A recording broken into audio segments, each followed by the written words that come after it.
Start करना है। तो मैंने आपसे सबसे कहा था लैपटॉप लेकर आइएगा, तो आई गेस कुछ लोग लैपटॉप लाए हैं। तो जो नहीं लाए हैं किसी वजह से, वो सेम चीज अपने घर जाकर करके प्रैक्टिस जरूर देख लें, है ना। तो सबसे पहला काम क्या है, पाइथन को आपके अपने सिस्टम पे इंस्टॉल करना। तो कितने लोगों ने पाइथन को इंस्टॉल कर लिया अभी क्लास में? ऑलमोस्ट काफी लोगों ने इंस्टॉल कर लिया है। अच्छा, कोई ऐसा है जो लैपटॉप लाया है बट पाइथन इंस्टॉल नहीं है उसके में? एक, दो, दो लोग हैं।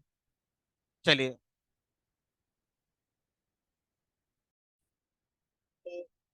पाइथन इंस्टॉल करने के बाद सर्च बार में जाएंगे, आइडल टाइप करेंगे, एंटर कर देंगे, आइडल एडिटर ओपन हो जाएगा।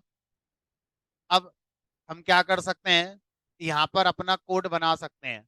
लेकिन यहाँ पर जो भी हम अपना कोड बनाएंगे वो आप सेव नहीं कर पाते। डेट मीन्स अगर जो आप अभी लिख रहे हैं वो आपको कल को अगर दोबारा इस्तेमाल करना है या किसी को देना है तो आप नहीं दे सकते। सिर्फ अभी के लिए कोई चीज चेक करनी है तो आप कर सकते हैं। जैसे मान लीजिए आप ये पता करना चाहते हैं कि भाई 2 नंबर का मल्टीप्लिकेशन कैसे करा जाएगा, तो आप यहाँ पर 2 नंबर का मल्टीप्लिकेशन कर सकते हैं। आप लिखेंगे 4, मल्टीप्लाई का सिंबल लगाएंगे, एस्ट्रिक सिंबल, और 5, एंटर कर दीजिए, आपका आउटपुट आ गया 20। अब आप दो बड़े नंबर का मल्टीप्लाई करना चाहते हैं तो दो दो नंबर लीजिए, मल्टीप्लाई कर दीजिए, एंटर कर दीजिए, आपका आउटपुट आ गया। इस तरह से अगर आप अपने कोड को लिखकर रन करना चाहते हैं तो कर सकते हैं। अब इसमें होता क्या है कि आप जैसे ही कोई एक स्टेटमेंट लिखते हैं और एंटर करते हैं, तुरंत आपका आउटपुट आ जाता है। अब आप ये सोचें कि चलो इसको अब आज हमें जितना पढ़ना था पढ़ लिया और हम इसको एग्जिट कर देते हैं, और अब कल दोबारा हम इसे ओपन करेंगे और हम देखना चाहते हैं कि हमने कल क्या किया था, तो खत्म, कुछ नहीं है। तो जब आप आइडल एडिटर पे कोड करते हैं तो आइडल एडिटर के दो पार्ट होते हैं। यानी कि मैं पाइथन कोडिंग की बात करूं तो पाइथन कोडिंग दो तरह से होती है।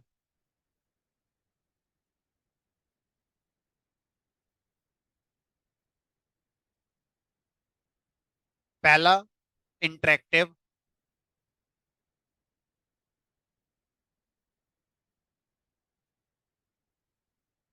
और दूसरा स्क्रिप्टिंग। इंटरेक्टिव और स्क्रिप्टिंग में क्या डिफरेंस है? इंटरेक्टिव का मतलब होता है कि जो भी स्टेटमेंट आप लिख रहे हैं एंटर करते ही एग्जीक्यूट कर दिया जाएगा। और इंटरेक्टिव पाइथन कोडिंग जब आप करते हैं तो आप आइडल शेल का यूज करते हैं, या आप टर्मिनल का यूज करते हैं, या कंसोल का यूज करते हैं।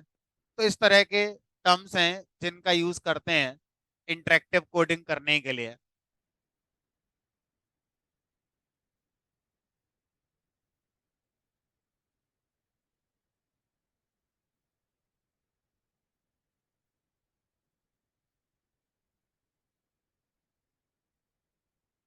और जब आप स्क्रिप्टिंग करते हैं, स्क्रिप्ट का मतलब होता है कि पहले आप पूरी स्टोरी लिखेंगे। जैसे मूवी की स्क्रिप्ट होती है तो उसमें पहले आपको सीन बाय सीन सारी चीजें समझाई जाती हैं, उसके बाद फिर उसको एग्जीक्यूट किया जाता है। That is known as scripting. यहाँ पर ये नहीं हो रहा है। यहाँ पर आपने एक लाइन लिखी, आउटपुट आ गया, दूसरी लाइन का इंतजार नहीं करा। हो सकता था कि मैं 4 नंबर का मल्टीप्लाई एक साथ कराना चाहता हूँ, तो इंटरेक्टिव मोड में ये पॉसिबल नहीं है। एक लाइन लिखी, आउटपुट आएगा पहले, फिर दूसरी लाइन आप लिख सकते हैं। स्क्रिप्टिंग मोड में क्या है, पहले पूरी स्टोरी आप लिख लीजिए, जो जो काम करना चाहते हैं पहले लिख लीजिए, फिर एक साथ सबको sequentially one by one run कर दिया जाएगा। That is known as scripting. ठीक है। तो स्क्रिप्टिंग में क्या करते हैं, एक फाइल बनाई जाती है और उस फाइल के अंदर आप अपने पाइथन स्टेटमेंट्स को लिखते हैं। तो आप एक फाइल बनाएंगे। अब वो फाइल आप नोटपैड पे बना सकते हैं, वो फाइल आप VS कोड पर बना सकते हैं, वो फाइल आप पाईचार्म पे बना सकते हैं, वो फाइल आप आइडल के एडिटर पे भी बना सकते हैं। तो इस तरह के हमारे पास ऑप्शंस आते हैं जहां पर हम क्या कर सकते हैं, ये चीजें कर सकते हैं।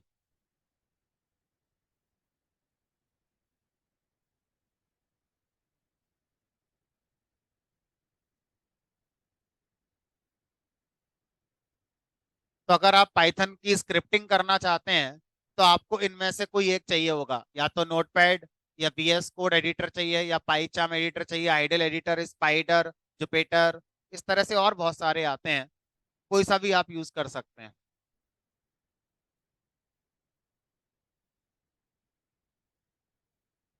तो अब अगर हम देखें तो अभी हमने आइडल शेल पर कैसे इंटरेक्टिव कोडिंग करी जाती है ये सीख लिया।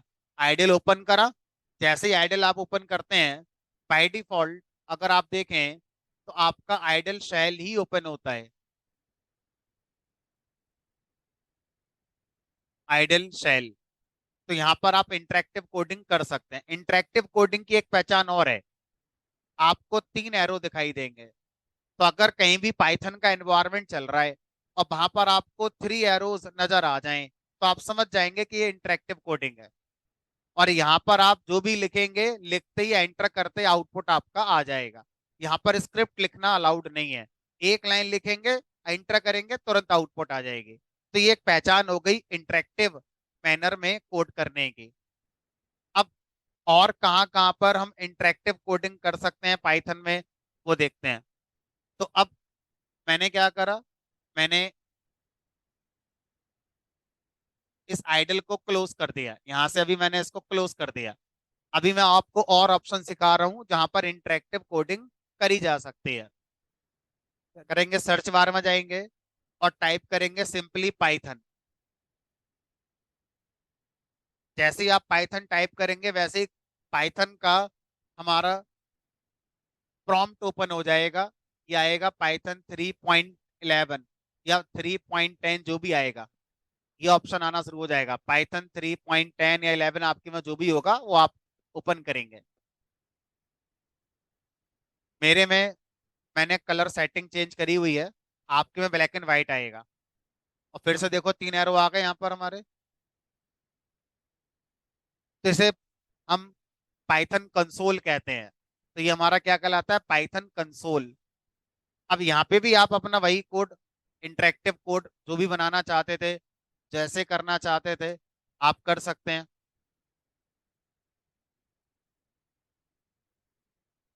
इंटरेक्टिव कोडिंग करने के 2 तरीके हो गए, आइडल शेल पे और दूसरा पाइथन कंसोल पे। ये दोनों चीजें हमारे लैपटॉप में पहले से नहीं होती। ये दोनों चीजें हमारे लैपटॉप में तभी आती हैं जब आपने पाइथन का सेटअप इंस्टॉल करा हुआ है, जो कि अभी हमने करा हुआ है। अब तीसरा तरीका देखो इंटरेक्टिव कोडिंग करने का। आप अपने कंप्यूटर का सर्च बार में जाके कमांड प्रॉम्प्ट ओपन करिए, टाइप करिए CMD। Simply command prompt open करेंगे, सर्च बार में जाकर टाइप करेंगे CMD, that means command prompt. आपका ब्लैक एंड व्हाइट ही आएगा, है ना, मैंने कलर सेटिंग चेंज करी हुई है। अब हम कमांड प्रॉम्प्ट को भी पाइथन कंसोल में कन्वर्ट कर सकते हैं। फिर सुनेंगे, हम अपने कंप्यूटर के कमांड प्रॉम्प्ट के लिए पाइथन कंसोल में कन्वर्ट कर सकते हैं। करने के लिए क्या लिखेंगे, यहाँ पर लिखेंगे पाइथन और एंटर। पाइथन लिखकर एंटर करेंगे तो फिर से आ गए पाइथन कंसोल पे इंटरेक्टिव मैनर में। अब यहाँ पर आप में से कुछ लोगों की एरर आ गई होगी और कुछ लोगों का चल गया होगा। जिन लोगों की एरर आई होगी वो एरर होगी Python is not recognized as internal और एक्सटर्नल कमांड। और अगर चल गया है तो वेल एंड गुड। कोई ऐसा जिसकी एरर आई है ये वाली? Python is not recognized as internal और एक्सटर्नल कमांड। चलिए अच्छी बात है, नहीं आई है तो। अच्छा सर, क्यों आती? अगर ये आती तो जब आपने पाइथन का सेटअप इंस्टॉल किया है तो मैंने आपसे कहा था चेक बॉक्स सेलेक्ट करने के लिए, पाइथन पाथ ऐड करने के लिए। तो अगर आपने वो पाइथन पाथ ऐड नहीं किया होता तो एरर आती हमारी। बहरहाल अब यहाँ पर आप वो सारे काम कर सकते हैं जो अभी आप कर रहे थे।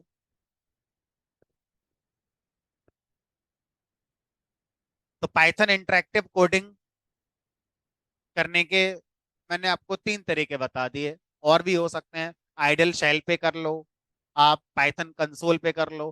कमांड प्रॉम्प्ट को पहले पाइथन कंसोल में कन्वर्ट करो, फिर उस पे अपना कोडिंग कर लो। अगर सर वापस से मुझे इस पाइथन कंसोल को कमांड प्रॉम्प्ट में लेकर आना है तो कंट्रोल जेड, कंट्रोल के साथ जेड प्रेस कर देंगे, एंटर करेंगे और नॉर्मल कमांड प्रॉम्प्ट आपका बन गया। अब यहाँ पर आप जो भी लिखेंगे वो पाइथन नहीं माना जाएगा। कंट्रोल जेड, उसके बाद एंटर।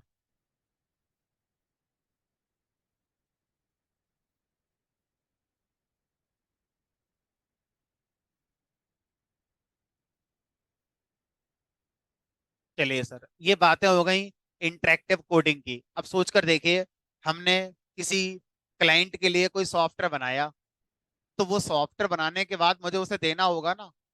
तो इस अप्रोच से तो आप जो बनाएंगे वो किसी को दे ही नहीं पाएंगे, क्योंकि तो सेव होता ही नहीं है ना। तो हमें उसके लिए क्या करना होगा? स्क्रिप्टिंग वाला जो तरीका है पाइथन कोड बनाने का, उस पे जाना होगा। अब वो कैसे करेंगे उसकी बात करते हैं।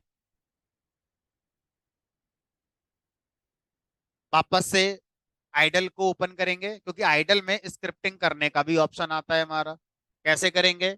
सर्च बार में जाइए, फिर से टाइप करिए आइडल,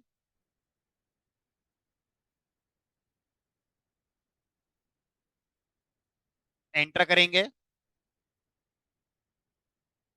बाय डिफॉल्ट ये शेल ओपन हो जाता है, लेकिन आइडल शेल से हम आइडल एडिटर ओपन कर सकते हैं। कैसे करेंगे वो देखते हैं। तो जब भी आप आइडल को ओपन करते हैं तो बाय डिफॉल्ट आइडल का शेल ओपन हो जाता है। अब हम क्या करने वाले हैं इस शेल में? देखो ऊपर कुछ मेन्यू ऑप्शंस आ रहे हैं, फाइल, एडिट, शेल। तो इसमें एक फाइल नाम का ऑप्शन होगा, इस पे क्लिक करेंगे, फाइल मेन्यू ऑप्शन पे। इसके अंदर जाएंगे, आपको पहला ही ऑप्शन दिखाई देगा न्यू फाइल। तो जैसे ही आप न्यू फाइल पे क्लिक करेंगे, पाइथन का आइडल का स्क्रिप्ट एडिटर ओपन हो जाएगा। अब वहां पर आप अपनी स्क्रिप्ट प्रॉपर लिख सकते हैं, जितनी लाइन लिखना चाहो, 10, 20, 50, 60 लिख लो पहले। तो न्यू फाइल पे क्लिक करेंगे, ये आपका स्क्रिप्ट एडिटर ओपन हो गया। जैसे बोलते हैं पाइथन का स्क्रिप्ट एडिटर, ये हो गया पाइथन का शेल, आइडल शेल। अब यहाँ पर आप जो भी लिखेंगे वो लिखते ही, एंटर करते ही एग्जीक्यूट नहीं होगा। ठीक है, उसका एक तरीका होगा जो आपको सीखना होगा। लेटर सपोज आपने लिख दिया 4 × 5 और आप एक्सपेक्ट कर रहे हैं एंटर करते ही आउटपुट कुछ नहीं आया। तो जब आप स्क्रिप्ट मोड में प्रोग्राम को लिखते हैं तो इसका एक अलग प्रोसेस है, पहले वो प्रोसेस को आपको सीखना होगा। चलो सर सीखते हैं फिर उस प्रोसेस के लिए। अब सबसे पहले हमें यह समझना होगा कि हम कोई भी प्रोग्राम जो बनाएंगे उस प्रोग्राम में क्या क्या चीजें होंगी। जितनी भी चीजें होंगी उनको हम तीन हिस्सों में डिवाइड करते हैं। एक एग्जाम्पल के साथ समझने की कोशिश करते हैं। मान लीजिए मैं एक प्रोग्राम बनाना चाहता हूं जो सिंपल इंटरेस्ट को कंप्यूट करेगा या ईएमआई को निकालने वाला काम करेगा। अब बैंक में लोग जाते हैं और लोन के लिए अप्लाई करते हैं, फिर वो चेक करते हैं कि मैं कितना लोन लूं, कितने टाइम के लिए, इतने रेट ऑफ इंटरेस्ट पर, तो मेरी ईएमआई कितनी बनेगी। तो इस काम को अगर आप मैन्युअली करोगे तो बहुत टाइम लगेगा कस्टमर को समझाने में। तो क्यों ना इस काम को करने का कोड बना दें, इसी तरह से सिंपल इंटरेस्ट निकालने का कोड बना दें। तो कोई भी काम इसी तरह का आप करने के लिए प्रोग्राम अपना बना रहे होते हैं। चलो इमेजिन कर लेते हैं कि सिंपल इंटरेस्ट का हम प्रोग्राम बनाना चाह रहे हैं। अब ये बताओ कि आपका जो प्रोग्राम होगा सिंपल इंटरेस्ट का, उसको क्या चीज चाहिए होगी? सिंपल इंटरेस्ट निकालने के लिए प्रिंसिपल चाहिए होगा, रेट ऑफ इंटरेस्ट चाहिए होगा, और टाइम चाहिए होगा कि कितने टाइम का लोन लिया था आपने। उसके बाद आपका प्रोग्राम क्या करेगा, सिंपल इंटरेस्ट निकालने का कोई फार्मूला होता होगा, principal multiply by rate of interest multiply by 10 और डिवाइड बाय 100। इस फार्मूले का यूज करते हुए एक वैल्यू जनरेट करेगा और उस वैल्यू को फिर आउटपुट में दिखा देगा। तो अब इस एग्जाम्पल से अगर हम ये देखें कि हम कोई भी प्रोग्राम जो बना रहे होते हैं,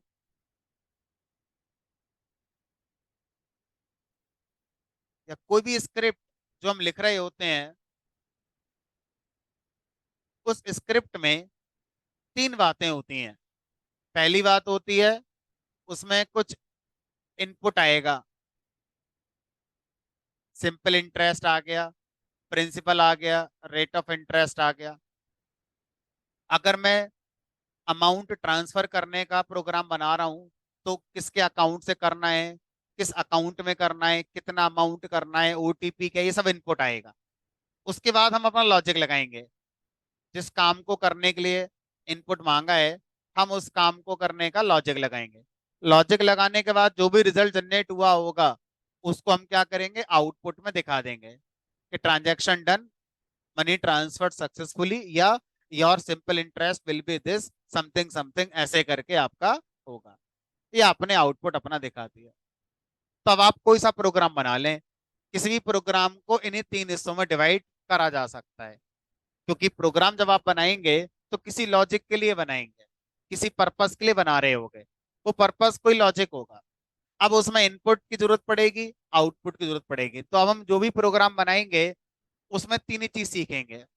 अब बस हमें ये डिसाइड करना है कि पहली क्लास में हमें क्या सीखना चाहिए, पहले प्रोग्राम में हमें क्या सीखना चाहिए। सीखना तो मैं तीनों ही है, जिस दिन हमारा कोर्स खत्म हो जाएगा मैं तीनों चीजें आ चुकी होंगी, लेकिन कहीं से तो शुरू करना ही पड़ेगा। ठीक है, तो सबसे आसान जो रहता है वो रहता है पहले आउटपुट दिखाना सीख लिया जाए। पहले ये नहीं सीखेंगे कि यूजर से इनपुट कैसे लिया जाता है या यूजर से हम लॉजिक कैसे लगवाएंगे, ये नहीं सीखना है। सबसे पहले हमें क्या सीखना चाहिए, प्रोग्राम से आउटपुट दिखाना सीखना चाहिए। कि जिस दिन हम इस लायक हो जाएंगे कि एक प्रॉपर लॉजिक लगाकर हमारे पास एक रिजल्ट होगा, तो उस दिन जब मुझे दिखाने की जरूरत पड़ेगी आउटपुट, तो कैसे दिखाते हैं वो हम पहले ही सीख लेते हैं।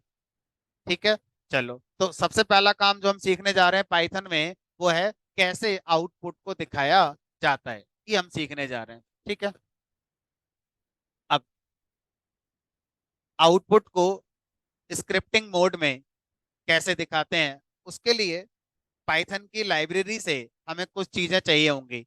जैसे मैंने आपसे कहा था कि कॉलेज की लाइब्रेरी होती है। कॉलेज की लाइब्रेरी का मतलब होता है collection of books, collection of books. और हर बुक के अंदर कुछ ना कुछ कंटेंट लिखे होंगे। हर बुक का एक टाइटल होगा, हर बुक का एक टाइटल होगा। ठीक है, उसी तरह से पाइथन की लाइब्रेरी की अगर हम बात करें तो पाइथन की लाइब्रेरी भी कलेक्शन ऑफ, अब यहाँ पर हम बुक की जगह पर पाइथन का टर्म लिख रहे हैं। अभी के लिए उस टर्म का नाम है फंक्शन। हम क्या करते हैं, पाइथन की लाइब्रेरी में क्या होते हैं, बहुत सारे फंक्शन होते हैं। हर फंक्शन में कुछ ना कुछ कोड लिखा हुआ है। तो हर फंक्शन का एक टाइटल भी होगा, हर फंक्शन का एक नाम भी होगा। अब कॉलेज में लाइब्रेरी में हजारों बुक रखी हैं। बुक रखी होने से मैंने उन्हें पढ़ नहीं लिया, मुझे जाके इशू करानी पड़ेगी, फिर घर जाके पढ़नी होगी, तब वो चीज मुझे आएगी। जैसे ही मैंने पाइथन का सेटअप अपने सिस्टम पे इंस्टॉल करा, पाइथन की लाइब्रेरी मेरे कंप्यूटर में आ गई। लेकिन इसका मतलब ये नहीं है कि वो हर प्रोग्राम में यूज होना शुरू हो जाएगी। आपको कौन सी लाइब्रेरी से कौन सा फंक्शन यूज करना है बताना पड़ेगा, फिर वही फंक्शन आपका यूज हो जाएगा हमारा। तो पाइथन की लाइब्रेरी में जैसे कॉलेज की लाइब्रेरी बुक्स होती हैं, उनको इशू कराया जाता है पढ़ने के लिए, उसी तरह से पाइथन की लाइब्रेरी में फंक्शंस होते हैं, इनको कॉल किया जाता है अपने प्रोग्राम में यूज करने के लिए। ठीक है, तो इसी सीरीज में पाइथन की लाइब्रेरी में सबसे पहला फंक्शन जो हम पढ़ने जा रहे हैं उसका नाम है प्रिंट, PRINT। आपको प्रिंट फंक्शन प्रोग्राम में लिखकर कॉल करना होगा। तब जाके वो हमारा लाइब्रेरी से एग्जीक्यूट हो पाएगा। तो किसी भी फंक्शन को जो पाइथन की लाइब्रेरी में आता है, अगर आप एग्जीक्यूट कराना चाहते हैं तो आपको उसको अपने प्रोग्राम से लिखकर कॉल कराना होता है, उसे पुकारना होगा। जब पुकारोगे तब वो आपका एग्जीक्यूट होगा। अब कैसे फंक्शन को कॉल किया जाता है उसका भी कोई सिंटैक्स होता होगा। तो पहले फंक्शन का नाम लिखेंगे, तो मैंने लिख दिया प्रिंट। अब सर, जब आप लिखने की बात करते हो तो सब प्रिंट ही है, प्रोनाउंसिएशन तीनों का प्रिंट ही होगा। तो पहला क्वेश्चन अब हमारे ब्रेन में ये आएगा कि क्या पाइथन केस सेंसिटिव है? इस पाइथन केस सेंसिटिव, या किसी में लिख दीजिए लोअर केस अपर केस, सब सही होता है। Answer is no, Python is case sensitive. आपको कोई भी चीज जिस केस में लाइब्रेरी में बनाई गई है उसी में ही लिखनी होगी। आप उसे अपर लोअर अपने मन से नहीं कर सकते। तो अगर आपसे ये कह दिया गया कि पाइथन में लाइब्रेरी के अंदर एक फंक्शन है, इसका नाम प्रिंट है, जो आउटपुट दिखाने वाला काम करता है, तो अब इसका नाम और इसकी स्पेलिंग मुझे आनी चाहिए। तो पाइथन ने यहाँ पर एक नेमिंग कन्वेंशन फॉलो करा। नेमिंग कन्वेंशन ये है कि पाइथन की लाइब्रेरी में आज आप पहला फंक्शन यूज करने जा रहे हैं। इस तरह से हजारों लाखों फंक्शन है पाइथन की लाइब्रेरी में, तो उन सब का नाम लोअर केस में ही होता है। तो पाइथन की लाइब्रेरी में जितने फंक्शंस हैं सब लोअर केस में बनाए गए हैं। इनमें से कोई भी आप जो लिख रहे हैं वो सही नहीं है। जो सही है अब हम उसे लिखते हैं। तो ये हमने लिख दिया प्रिंट। अब उसके बाद हमें क्या करना है, इसको कॉल करना है। इस फंक्शन को एग्जीक्यूट करने के लिए इसके अंदर जो बातें लिखी हुई हैं वो हमें अगर चाहिए तो हमें इसे एग्जीक्यूट करना होगा, और उसके लिए हमें क्या करना है, प्रोग्राम में फंक्शन को कॉल करना है। अब सर ये कैसे करते हैं? तो ऐसे लिखना नहीं है कॉल कि कॉल हो गया, नहीं। कॉल का सिंबल होगा। सिंबल क्या है? पैरेंथेसिस ओपन करेंगे, पैरेंथेसिस को क्लोज करेंगे। तो पेयर ऑफ पैरेंथेसिस जब किसी फंक्शन के नाम के आगे हमारे लगाए जाते हैं तो इस पूरे को हम क्या बोलते हैं, फंक्शन कॉल। कि ये स्टेटमेंट क्या बता रहा है कि हमने पाइथन की लाइब्रेरी से प्रिंट फंक्शन को कॉल कर लिया। अब प्रिंट फंक्शन ये तो कह रहा है कि मैं आउटपुट दिखाने वाला काम करता हूं, लेकिन ये तो आपको बताना पड़ेगा ना कि आउटपुट में आप क्या दिखाना चाहते हो। अपना नाम दिखाना है, एड्रेस दिखाना है, मोबाइल नंबर दिखाना है, सैलरी दिखानी है, क्या दिखाना है ये तो आप पे डिपेंड करेगा ना। तो अब यहाँ पर हम क्या लिख सकते हैं, यहाँ पर अगर हम मान लीजिए अपना नाम लिखना चाहते हैं, तो मान लीजिए मैंने अपना नाम लिख दिया आदित्य। एक इसी चला देना सामने से ना।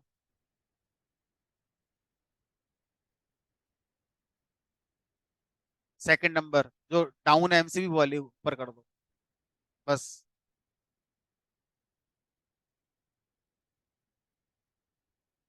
ठीक है, तो मान लीजिए मैं अपना नाम प्रिंट करना चाहता हूँ, आप अपना नाम प्रिंट कराइए।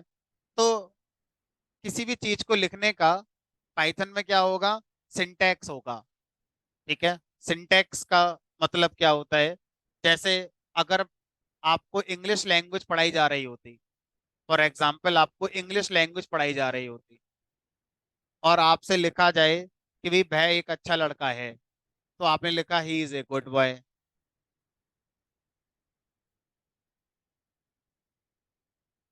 अब ये आपको कैसे पता चला कि पहले ही आएगा?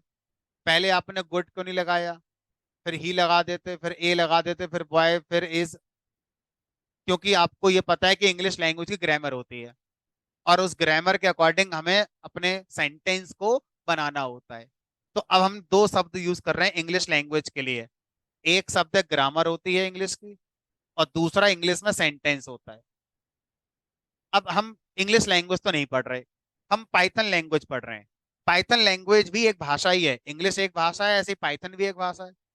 तो इन दोनों भाषाओं में क्या डिफरेंस है? हमने कहा बहुत डिफरेंस है। जो हिंदी, इंग्लिश, उर्दू, तमिल, पंजाबी ये भाषाएं होती हैं, ये इंसान का इंसान से बातचीत कराती हैं। इंसान को इंसान से बात करने के लिए हमें इन लैंग्वेजेस की जरूरत पड़ती है, हिंदी, इंग्लिश, उर्दू, तमिल, पंजाबी, जो ये दोनों समझ जाएं। लेकिन जब एक इंसान को मशीनों से बात करनी होती है, यानी कि सीपीयू से बात करनी होती है, तो ये भाषाएं काम में नहीं आती, हिंदी इंग्लिश उर्दू तमिल। उसके लिए फिर प्रोग्रामिंग लैंग्वेजेस आती हैं, सी प्लस प्लस, जावा, पीएचपी, पाइथन, डॉट नेट। तो ये प्रोग्रामिंग लैंग्वेजेस कहलाती हैं, और इनको बोलते हैं नेचुरल लैंग्वेजेस। नेचुरल लैंग्वेजेस का काम होता है इंसान का इंसान से कम्युनिकेशन कराना। प्रोग्रामिंग लैंग्वेज का काम होता है इंसान का मशीनों से कम्युनिकेशन कराना। ठीक है, काफी चीजें मिलती जुलती मिलेंगी। इंग्लिश लैंग्वेज में सेंटेंस शब्द यूज होता है, सेंटेंस, ये एक सेंटेंस है। इक्विवेलेंट शब्द प्रोग्रामिंग लैंग्वेज में आता है स्टेटमेंट। यहां पर हम शब्द यूज करते हैं स्टेटमेंट। अब एक सेंटेंस कई सारे वर्ड से मिलकर बन सकता है, उसी तरह से प्रोग्रामिंग लैंग्वेज का एक सेंटेंस, एक स्टेटमेंट कई सारे वर्ड से मिलकर बन सकता है। इंग्लिश के सेंटेंस में जो वर्ड आते हैं उनका ऑर्डर क्या होगा, पहले कौन आएगा, बाद में कौन आएगा, फिर कौन आएगा, उसकी ग्रामर होती है। उसी तरह से प्रोग्रामिंग लैंग्वेज में हम एक स्टेटमेंट लिखेंगे, तो एक स्टेटमेंट में बहुत सारे वर्ड आ सकते हैं। तो कौन सा वर्ड पहले आएगा, कौन सा वर्ड बाद में आएगा, और जब लिखेंगे तो कैसे लिखेंगे, जैसे यहाँ पर फर्स्ट फॉर्म लगाएंगे, सेकंड फॉर्म लगाएंगे, इसके साथ आईएनजी कब लगता है कब नहीं लगता है, तो उसका एक रूल होता है, ग्रामर का रूल होता है। उसी तरह से पाइथन में जो भी आप स्टेटमेंट लिखेंगे उसको लिखने का भी रूल होता है ना। तो जैसे आपने यहाँ पर एक स्टेटमेंट लिखा, ठीक है, इस स्टेटमेंट में अगर आप कोई भी चीज प्रिंट कराना चाहते हैं, तो जिसको प्रिंट करना चाहते हैं उसको कोट्स के अंदर यहाँ पर लिखते हैं। तो यहाँ पर हम क्या करेंगे, कोट्स लगाएंगे। अब कौन से कोट्स लगाएं, फिलहाल के लिए डबल कोट्स लगा देते हैं। डबल कोट से कोई भी नाम स्टार्ट करते हैं, और डबल कोट से कोई भी नाम यहाँ पर एंड करते हैं। तो कोई भी मैसेज जब हम आउटपुट में दिखाना चाहते हैं, तो प्रिंट के अंदर इस तरह से लिख दिया जाता है। ठीक है, डबल कोट्स के अंदर आप जो भी मैसेज दिखाना चाहते हैं, अपना नाम, अपना एड्रेस, जो भी लिखना है वो आप यहाँ पर लिख सकते हैं। तो ये आपका हो गया एक स्टेटमेंट कंप्लीट। अभी और स्टेटमेंट लिखने हैं तो आप अभी और भी लिख सकते हैं, फिलहाल हम अभी उनको नहीं सीख रहे। इस तरह से ये पूरा एक स्क्रिप्ट बनकर तैयार हो गया। जितने चाहे उतने आप अभी लिख सकते हैं। फिलहाल हमारे स्क्रिप्ट में एक ही स्टेटमेंट है जो कि सिर्फ प्रिंट करने वाला है। अब अगला काम क्या होगा, अगला काम है इसको एक फाइल में सेव करेंगे। फाइल में जाइए, जो फाइल नाम से ऑप्शन आ रहा है यहाँ जाइए। उसके बाद ऑप्शन आएगा सेव एज। सेव एज पे क्लिक करेंगे। अब जब आप सेव एज पे जाते हैं, तो बाय डिफॉल्ट ये पाइथन के सारे प्रोग्राम जो आप बनाएंगे, ये उस फोल्डर में सेव करने की कोशिश करता है जहां पर पाइथन इंस्टॉल हुई है। तो बाय डिफॉल्ट पाइथन हमारे कंप्यूटर में सी के अंदर यूजर्स फोल्डर में कहीं हिडन फोल्डर के अंदर इंस्टॉल होती है। तो वहां पर प्रोग्राम अगर मैं सेव करूंगा और मुझे ढूंढना पड़ जाए कभी फ्यूचर में, तो बहुत मुश्किल हो जाएगा। तो आप क्या करो, किसी भी पर्टिकुलर ड्राइव में एक फोल्डर बना लो पाइथन प्रोग्राम्स करके, या जो भी आप नाम देना चाहें वो दे सकते हैं। जैसे मैंने क्या करा, मैंने डेस्कटॉप पर एक फोल्डर बना लिया। डेस्कटॉप पे गया, न्यू फोल्डर, और इसका नाम कर दिया मान लीजिए पाइथन प्रोग्राम्स। ऐसे करके आप अपना बना लो, डेस्कटॉप पे बना लो, आप सी में, डी में, ई में, कहीं बना लो जहां आपका मन करे। तो जो भी आपका पाथ है वो आप लेफ्ट हैंड साइड से अपना सेलेक्ट कर सकते हैं। फिर न्यू फोल्डर बना देंगे। फिर इस फोल्डर के अंदर जाएंगे, डबल क्लिक कर देंगे इस फोल्डर पे। फोल्डर का जो आइकन आ रहा है येलो वाला, उस पर डबल क्लिक कर देंगे। इस फोल्डर के अंदर आ गए। अब इस फोल्डर के अंदर यहाँ पर आपको क्या बताना है, फाइल का नेम बताना है ना। आप जो चाहें वो फाइल का नेम कर सकते हैं। जैसे ये मेरा पहला प्रोग्राम है, तो मैंने इसका नाम फर्स्ट कर दिया। आप इसका नाम वन कर दो। ठीक है, अब मान लो आज हमारा पहला प्रोग्राम है फर्स्ट, फिर सेकंड, फिर थर्ड, फिर fourth, fifth, six, seven, eight, sir 4 से 8 तक तो समझ में आएगा, जब प्रोग्राम 2 250 हो जाएंगे तो दिक्कत बहुत हो जाएगी लिखने में। तो हम ऐसा कर सकते हैं, मेरा पहला प्रोग्राम है, मैंने इसका नाम कर दिया P1, programme number 1, P2, P3, P4। तो इस तरह से आप कोई भी नाम दे सकते हैं। हमें सजेस्ट ये किया जाता है कि अगर आप प्रोग्राम बना रहे हैं तो किसी पर्पस के लिए बना रहे होगे, तो उसी पर्पस को ही फाइल का नाम बना दो। जैसे मान लीजिए ये प्रोग्राम आप बना रहे होते ईएमआई कैलकुलेट करने के लिए, तो प्रोग्राम का नाम रख दो ईएमआई। इससे क्या होगा, प्रोग्राम का नाम से ही समझ में आ जाएगा कि ये क्या काम करने के लिए बनाया गया है। तो ज्यादा बार जो एक रिकमेंडेड जो वे है वो यही है कि प्रोग्राम का नाम वही रखना चाहिए जिस तरह का काम आप उससे करवा रहे हैं। अभी हम कोई ऐसा नहीं कर रहे हैं, अभी तो हम बस प्रैक्टिस करने के लिए सीख रहे हैं कि होता क्या क्या है। तो हमने उसके लिए हमने P1 P2 ऐसे नाम अपना रख लेते हैं। तो मैंने P1 नाम रख दिया, आप जो चाहें वो नाम रख सकते हैं। उसके बाद नीचे देखेंगे तो एक ऑप्शन आ रहा है सेव एज टाइप। अब सेव एज टाइप का मतलब क्या है कि ये जो आपने फाइल बनाई P1, इसका कोई एक्सटेंशन तो होगा, .mp3, .avi, .jpg, png, कुछ तो होगा। फाइलें हैं तो फाइल बिना एक्सटेंशन के तो होती नहीं है, कुछ ना कुछ एक्सटेंशन तो होगा ही होगा।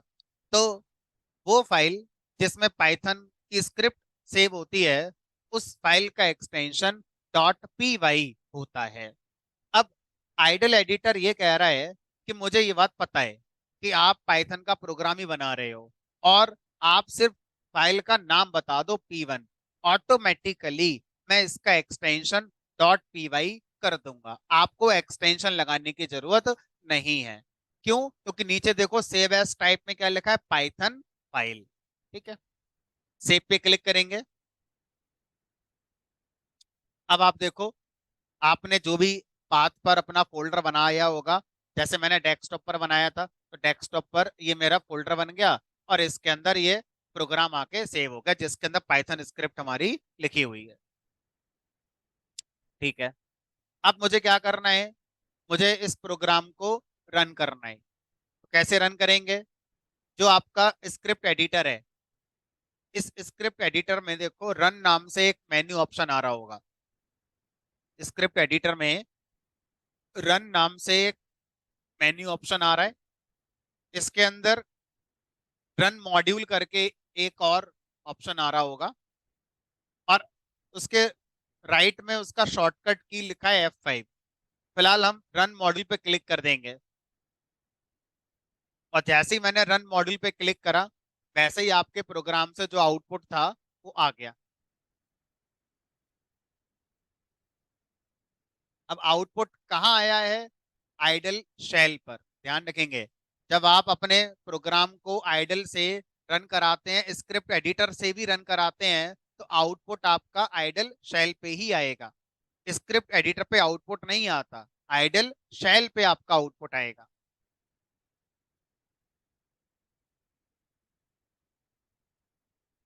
अब मान लीजिए दोबारा से प्रोग्राम रन करना है, तो स्क्रिप्ट एडिटर पे जाइए, फिर से रन पे क्लिक करिए, रन मॉड्यूल, फिर आ गया। अब इस बार शॉर्टकट लगाना है, आप माउस का यूज नहीं करना चाहते, तो रन के अंदर जो रन मॉड्यूल वाला ऑप्शन आ रहा था उसका शॉर्टकट की F5 है। तो आप स्क्रिप्ट एडिटर पे जाएं और F5 की प्रेस कर दें, तो भी आपका आउटपुट आ जाता है। अगर किसी का F5 की प्रेस करने से आउटपुट नहीं आया, तो फंक्शन F5 प्रेस करके देख सकता है, हो सकता है आपके लैपटॉप में फंक्शन के साथ F5 पे आउटपुट आए।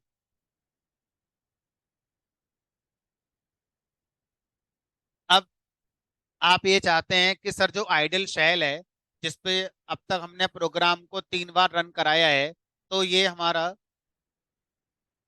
क्लियर हो जाए, और जब चौथी बार प्रोग्राम रन करें तो सिर्फ चौथी बार का ही आउटपुट दिखना चाहिए, पहले का नहीं दिखना चाहिए। तो आइडल शेल को क्लियर करने का कोई तरीका नहीं होता है। आप एक काम कर सकते हैं कि आइडल शेल को क्लोज कर दें। अब ऐसा करने में क्या होगा कि जब आप अपने प्रोग्राम को स्क्रिप्ट एडिटर से रन कराएंगे, तो शेल अगर ओपन नहीं है, तो ये ऑटोमेटिकली शेल को ओपन करके फिर आउटपुट को वहां पर राइट कर देगा। तो देखने वाले को लगेगा कि भाई फ्रेश आउटपुट आपका आया हुआ है। तो आइडल शेल को हम क्लियर नहीं कर सकते हैं, कोई ऐसा तरीका अभी तक अवेलेबल नहीं है। तो हम एक अल्टरनेट अप्रोच फॉलो करते हैं कि जो आपका एडिटर था शेल का उसको क्लोज कर देते हैं, और उसके बाद फिर हम इसको दोबारा रन कराएंगे तो चल जाता है।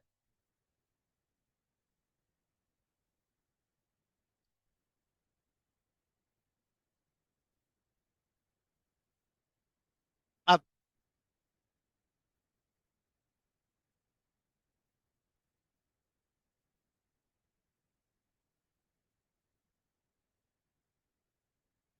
जिस चीज को हम यहाँ पर मैसेज कहते हैं कि हमने एक मैसेज प्रिंट कराया है, टेक्निकल टर्म में इसको स्ट्रिंग कहा जाता है।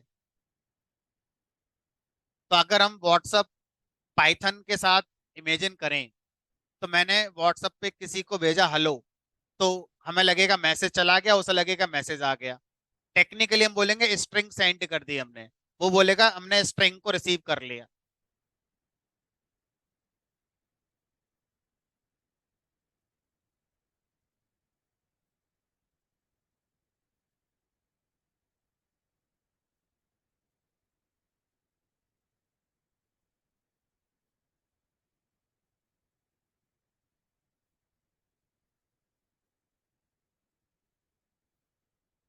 अब मान लीजिए मैंने स्क्रिप्ट एडिटर को क्लोज कर दिया,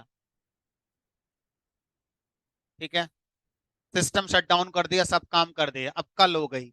अब कल मैंने सिस्टम फिर चलाया, अब सर जो मैंने अभी प्रोग्राम बनाया था मैं उसको रन करना चाहता हूँ, दोबारा नहीं बनाना है, मैं उसे सिर्फ रन करना चाहता हूँ। तो कैसे रन करेंगे? तो ऐसा करने के दो तरीके हैं, ठीक है, कौन कौन से दो तरीके हैं उसकी बात करेंगे। तो क्या करेंगे, पहले तो सर्च बार में जाएंगे। तो अब हम क्या सीख रहे हैं? नया प्रोग्राम बनाना सीखना नहीं है, अब हम एग्जिस्टिंग प्रोग्राम को कैसे रन करते हैं वो सीख रहे हैं। मान लीजिए मैंने आपको कुछ प्रोग्राम दे दिए, आपने गूगल से कुछ डाउनलोड कर लिए, किसी दोस्त से ले आए, अब आप उसे रन कैसे कराएंगे फिर, है ना, तो वो सीख रहे हैं। तो अब क्या करेंगे, सर्च बार में जाके फिर से टाइप करेंगे आइडल,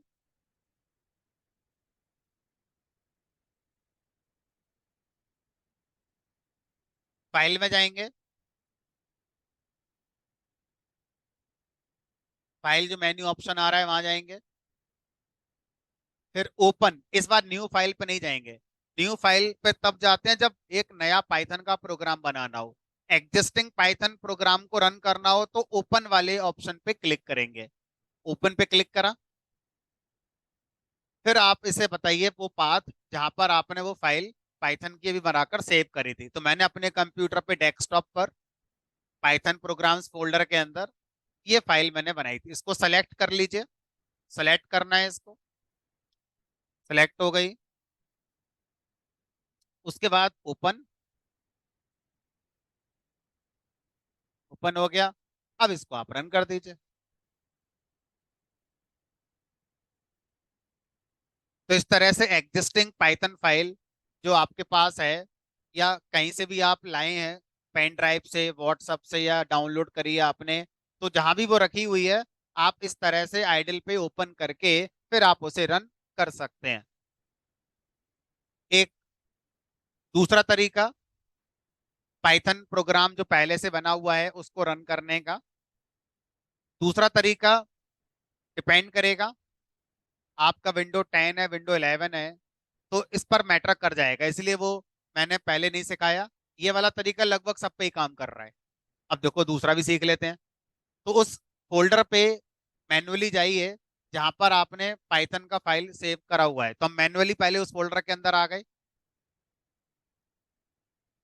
फिर उस फाइल को जिसको मैं रन करना चाहता हूं उस पर राइट क्लिक करेंगे, डबल क्लिक नहीं करना है, राइट क्लिक करेंगे। तो इस फाइल पर राइट क्लिक करा,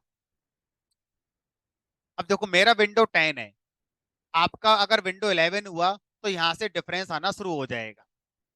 जब मैं अपने विंडो 10 पे किसी भी फाइल पर राइट क्लिक करता हूँ, नंबर ऑफ ऑप्शंस मेरे 12-15 आ रहे हैं, आपके में 4-5 ही आ रहे होंगे। जिनका विंडो 11 होगा उनके में 4-5 ही ऑप्शन आ रहे होंगे। अब मुझे किस ऑप्शन पे जाना है वो देख लेते हैं, और वो आपके में आ ही नहीं रहा होगा। मुझे जाना है इस ऑप्शन पर, एडिट विद आइडल, और आपके में आ ही नहीं रहा होगा। तो अब आप कहाँ जाएंगे, शो मोर ऑप्शन पे जाएंगे। तो आप जाएंगे शो मोर ऑप्शंस। शो मोर ऑप्शन के अंदर आपको ये दिख जाएगा एडिट विद आइडल। मेरे में दो आ रहे हैं क्योंकि मैंने दो पाइथन इंस्टॉल कर रखी है, पाइथन 10 भी है मेरे में, 11 भी है। आपके में एक ही होगी तो इसलिए आपके में एक ही आ रहा होगा। हो सकता है अभी भी ना आ रहा हो। जिनके में नहीं आ रहा उनका कोई ऑप्शन नहीं है, फिर तो जो पहला तरीका था वही यूज करना है। और हो सकता है आप में से कुछ लोगों के आ रहा हो, तो फिर ये तरीका भी यूज वो लोग कर सकते हैं। एडिट विद आइडल 11 पे चला दिया और फिर इसको रन कर दिया।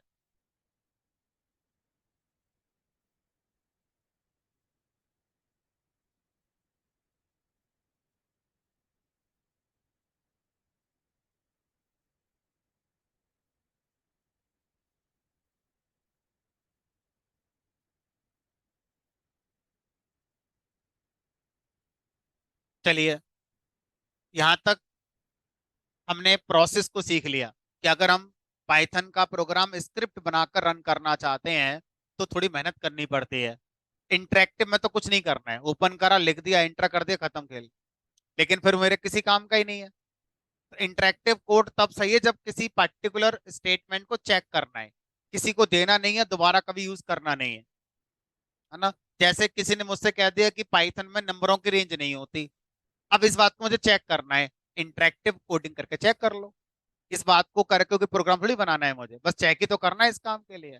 तो किसी पर्टिकुलर स्टेटमेंट को चेक करने के लिए, वेरीफाई करने के लिए इंटरेक्टिव कोडिंग करके हम लोग देख सकते हैं। ठीक है, चलो। तो मैं मान के चलता हूं कि सारा प्रोसेस आपको स्क्रिप्ट मोड पर कैसे बनाते हैं ये आपको समझ में आ गया। अब आप क्या करिए, अब आप खुद से एक प्रोग्राम बनाइए स्क्रिप्ट मोड का यूज करके, जिसमें आप क्या करेंगे, जिस जगह से आप बिलोंग करते हैं उस जगह का नाम प्रिंट करेंगे। एक तो नया प्रोग्राम बनाना है, इसमें कोई चेंज नहीं करना है। पूरा प्रोसेस समझ लिया होगा आपने, फिर से इसकी प्रैक्टिस करेंगे। जिस जगह से आप बिलोंग करते हैं वो आप अपना नाम प्लेस कराइए।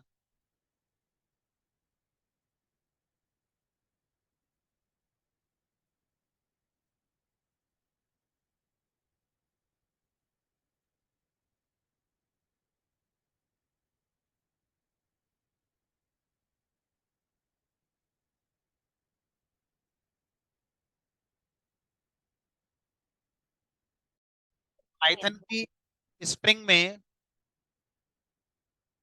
आप किसी भी करेक्टर को लिख सकते हैं, including space, including digit, character, कुछ भी लिख सकते हैं।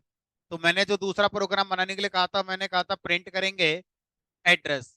तो मान लीजिए मैंने यहाँ पर एड्रेस लिख दिया A-52 कॉमा ड्यू कैट कॉमा सेक्टर 16, स्पेस दे दिया, है ना, और लिख दिया मान लीजिए यहाँ पर नोएडा। फिर ब्रैकेट भी लगा दी और लिख दिया यूपी।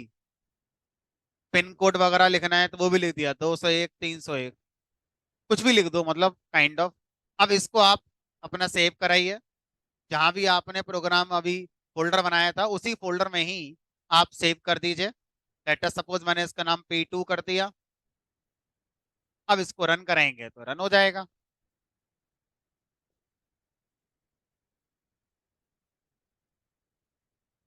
तो स्ट्रिंग का मतलब होता है sequence of characters. Character can be alphabet और डिजिट और एनी सिंबल और स्पेस ऑल्सो। ठीक है, तो इस तरह से अब हम लोग मैसेज प्रिंट करना सीख चुके हैं कि कैसे हम मैसेज को अगर प्रिंट करना चाहें तो मैसेज प्रिंट करा सकते हैं। अब पाइथन के अंदर किसी भी मैसेज को प्रिंट करने के कई तरीके होते हैं। उसमें से एक तरीका और है कि आप डबल कोट्स की जगह सिंगल कोट्स का भी यूज कर सकते हैं। आपको डबल कोट्स की जगह अगर सिंगल कोट्स यूज करते हैं तो भी आउटपुट आपका सेम आता है। करके देखो, एक चौथा प्रोग्राम बनाओ जिसमें आप कोई भी एड्रेस जो अभी आपने लिखा था, या कोई भी नाम या कोई भी मैसेज जो आप अभी लिख रहे थे, सी को सिंगल कोट्स में लिखकर प्रिंट करके देखो।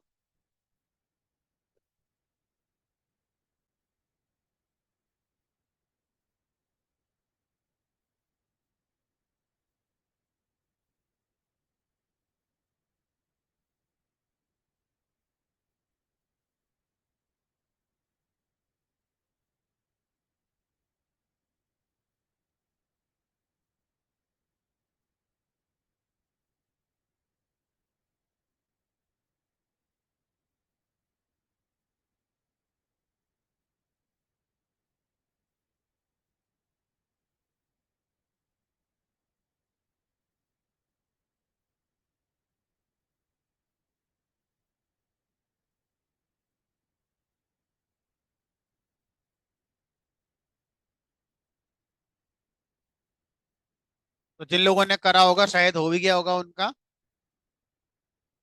कि हम पाइथन में स्ट्रिंग को सिंगल कोट्स के अंदर भी लिख सकते हैं, डबल कोट्स की जरूरत नहीं है। हमारे पास और भी तरीके हैं स्ट्रिंग को लिखने के, फिर इनमें आपस में डिफरेंस क्या होगा, है ना, ये सारी चीजें भी हैं डिस्कस करने के लिए। स्ट्रिंग ही लिख सकते हैं, स्ट्रिंग के अंदर कोई और चीज लिखनी हो या स्ट्रिंग की जगह पर मुझे कोई और लिखना हो तो वो लिख सकते हैं, नहीं लिख सकते हैं। तो ये सब भी हम लोग करके देख सकते हैं, तो काफी सारी चीजें हैं जो यहाँ पर हम करके देख सकते हैं। चलिए, तो अब हमारे लिए पाइथन का जो एनवायरनमेंट है उसको ऑपरेट करना आ गया, है ना। तो कोई कह देगा कि कुछ पाइथन में प्रोग्राम बनाकर दिखाइए, तो हमें एटलीस्ट आइडल ओपन करना आता है, उस पर कुछ लिखना आता है, फिर सेव करना आता है और उसको रन करना भी आता है। सिर्फ ये रह गया कि उसमें लिखना क्या है। उसके लिए पूरा पाइथन का कोर्स है हमारा, जो आपको ये सिखाएगा कि आप पाइथन के प्रोग्राम में क्या क्या लिख सकते हैं। लूप लिख सकते हैं, इफ एल्स कंडीशन लगा सकते हैं, यूजर से इनपुट ले सकते हैं, मॉड्यूल इंपोर्ट कर सकते हैं, क्लास बना सकते हैं, या क्या काम कर सकते हैं वो हमें पूरे सिलेबस में पढ़ना ही पढ़ना है। लेकिन डेली जो हम करेंगे वो काम यही हो गया आज का, कि डेली हमें आइडल ओपन करना है, जब भी क्लास में आएंगे कुछ करना है, उसको सेव करना है, फिर रन कराना है। इस पर हमारा हाथ अच्छे से सेट हमारा हो चुका है। ठीक है, फिलहाल आज इतना रखेंगे। अब नेक्स्ट क्लास के लिए कुछ कैंडिडेट्स ऐसे हैं जिन्होंने